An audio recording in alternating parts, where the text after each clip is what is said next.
everybody. Today we are going to be doing the video on this Erayak generator that we have been meaning to do one for a while. We haven't, but we have finally gotten around to it. So far what I've learned is that the starter and the generator head is right up here. Over here you have the blower and the inverter is back here. And over here is the control panel. It's really nice. It has two outlets. Over here it has a little 12-volt charging outlet right here. Charge your battery with it. It has some nice USB ports, and it's eco mode, so you can run it faster or slower if you would like, according to your needs. Yep. Over here we have a tech and hour meter, and what this is going to do is it's going to tell us if we need to service it without having to turn the generator on in order to do so. Yeah, very important. These generators don't come with all that, and you just have to keep your records, keep a booklet around and write down your times. Estimate them best you can. Do I need to change the oil? Most people just smell oil and go like, oh, that's past due. And it's not a good way of doing it. So Erayak is a really good brand. They've been around a long time. We actually have one of their inverters. There we go. Now Kira says that there's one of the inverters, and y'all see this. If y'all will go look right up here, boom, I'll put the link to that video. And that is about this whole thing. And real quick, if you haven't seen this before, there is a 230 amp hour, a 230 amp hour, and a 200 amp hour. And if you're worried, will those two 230s work against this? No. As these are being used, that voltage will keep this one supported, so less power is actually pulled from it until they all stay matched out, okay? So you don't have to worry about that. Now, we put this on here on purpose. We're going to get all this put together. And the big thing is that, let's go ahead and spin her around, Kira, is that all of these eventually need valve lash adjusted on them. And this one is a 6 and an 8. So 6,000s and 8,000s is the valve lash adjustments on those in the order exhaust intake. Now, I'm sorry, 6,000 intake, 8,000 exhaust. So over here you have a Yamaha carburetor. So we were thinking Kawasaki, and I'm thinking like, man, it looks like a Kawasaki if you look how the build is on it, but it's a Yamaha based. I'm sure the head's Yamaha, the carburetor's Yamaha. It's probably about it, but they copied what they could. Now, back over here, the reason you want a inverter generator like this with eco mode is because it'll idle down to about 900,000 RPMs and always provide power. And then when your refrigerator, say, kicks on the big surge of the compressor, it'll run that. You don't need something sitting there 3,600 RPMs, loud as hell, running like crazy for no reason. Yeah, this is great for emergency power systems. It is 2,400 watts surge, so it'll handle good startup. And it's 1,800 watts continuous. So 1,800 watts continuous will run refrigerator and a regular water well. Pretty good, as long as it's a 120 volt water well. Now, over here in the back, help me spin, huh? I have removed the extra, and I don't know where I just put it. Here it is over here. I have removed the extra Californianized spark arrestor. The reason is because these tend to get fiery hot and actually eventually blow out molten metal. That's what they want you to have, to prevent fires in California. Well, you know how it is. This generator shouldn't be used in California, no matter what you do, because you're probably going to leave that in, which is a bad idea.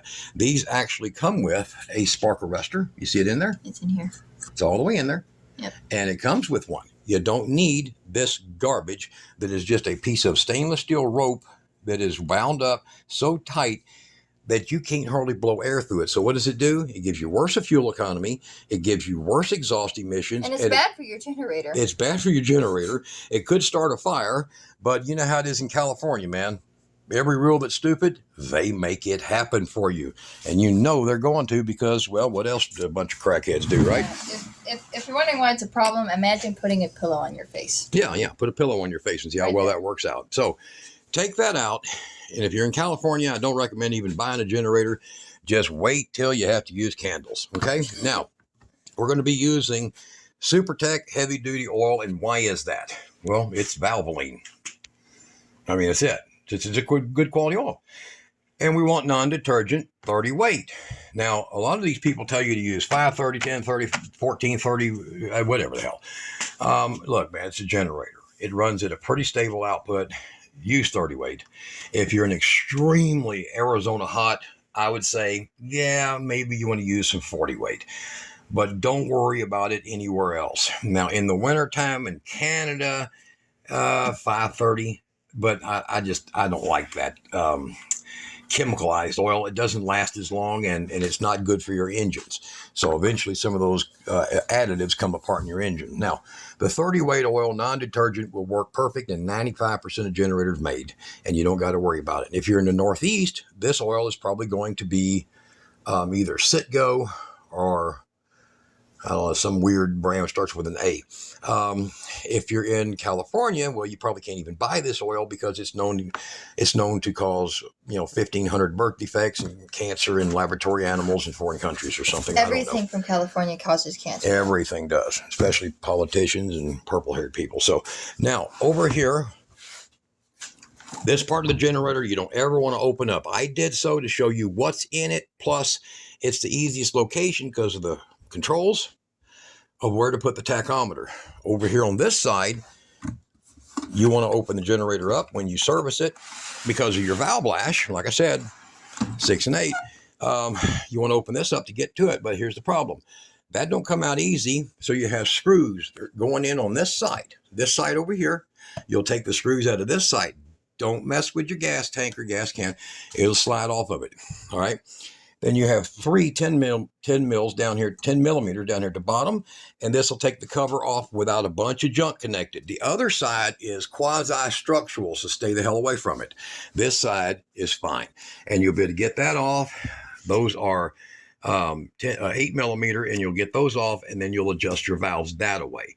And it's literally take them loose, turn them back down, cycle your engine around until you get your top dead center. It's pretty simple stuff. If you're a basic mechanic, no problems. All right. You don't need to do it until you're 250 or 300 hours, or you're having it not run right. Okay. And that's generally anywhere in the 250 to 300 hours. It might get to that point. Some of them have gone 1,000 hours and never needed it. That's what I've found out about this engine here. That's why I like it. The fact that it is a Yamaha based engine. Okay.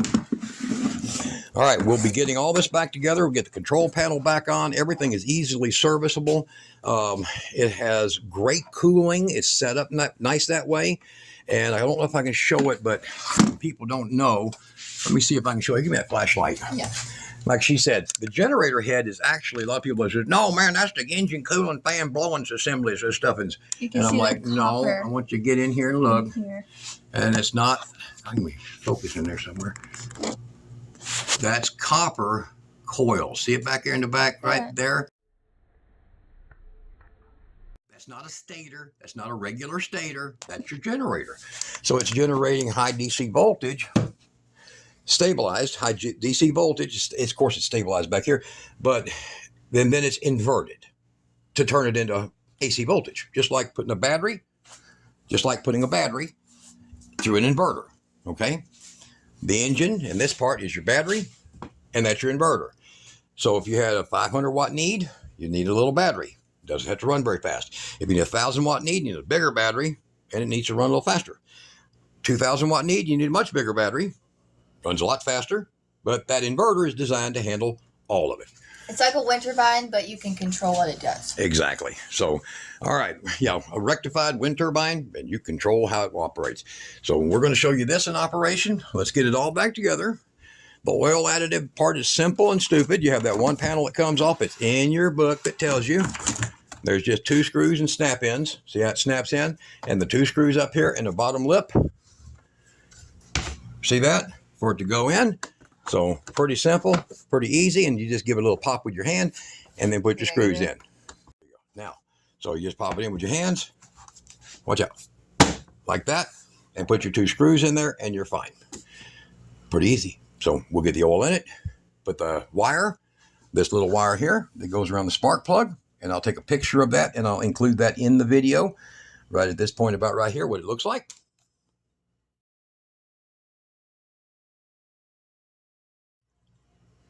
And you'll see how it was wrapped around that spark plug cord or the cable, whatever. What do you call that? Spark plug cable? Yeah. Spark plug wire? Yeah. Spark plug accessory item?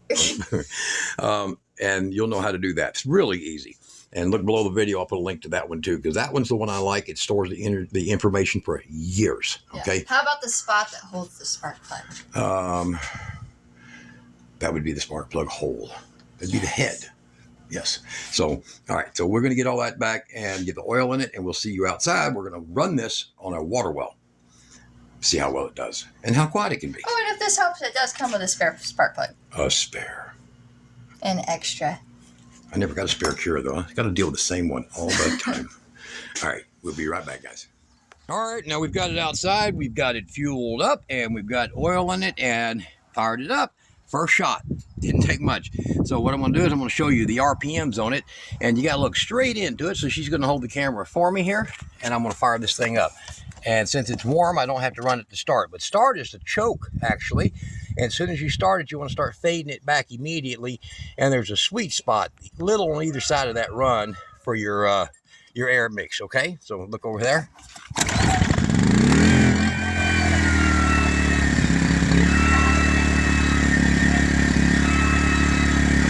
at 2,090. And I'll go ahead and kick this up. Kick it down, sorry. And that right there is your efficiency idle. So as soon as you hit power to it, it'll jump up from that.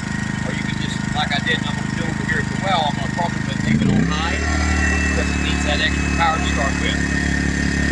That's it. And it will idle up to about 4,200 again when it's getting a full pull on it.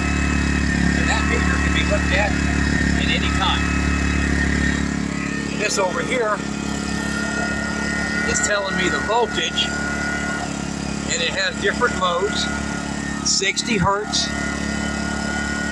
It does tell me my service time, but it has to be running.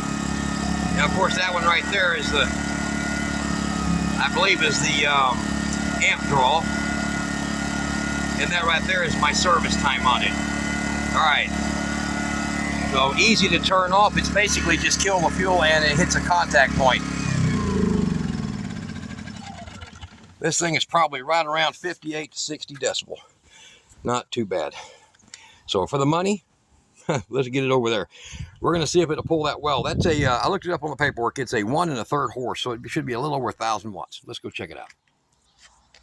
All right, we have gotten our portable power station and our generator out here, and we are going to be running it on the well. All right, guys, we're getting ready for that, and I'm going to show you the power draw from the power station, our portable power station, and the generator, if we can. I don't know if it shows a watt draw, but we're going to show you running a 1,000 watt water well. So it goes right over there. Now, right now, we're hooked up to this, and I'll go ahead and turn the power on, and you'll see the water shooting out over there.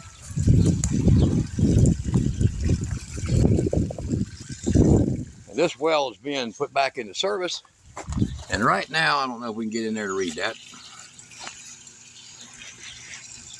1,026, 1,023 watts, okay? So we don't have a pressure tank on it right now, so it pulls about, it's a 1 1/3 horse is what I think is what the paperwork on it said, and it's 78 feet down with a 100-foot bore. Okay, so there we go. Turn that off. Now Kira will get this thing fired up,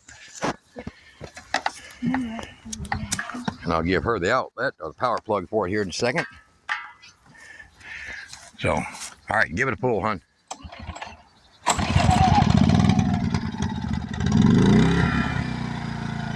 Alrighty, I'm gonna turn this thing around.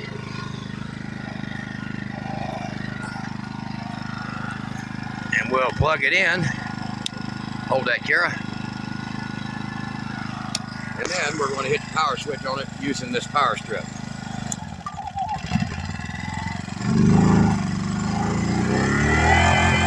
There it goes.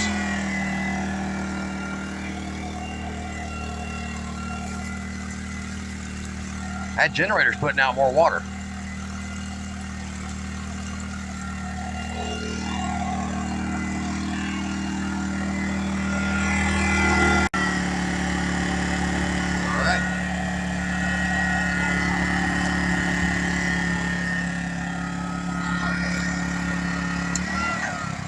shut her off. Not too bad.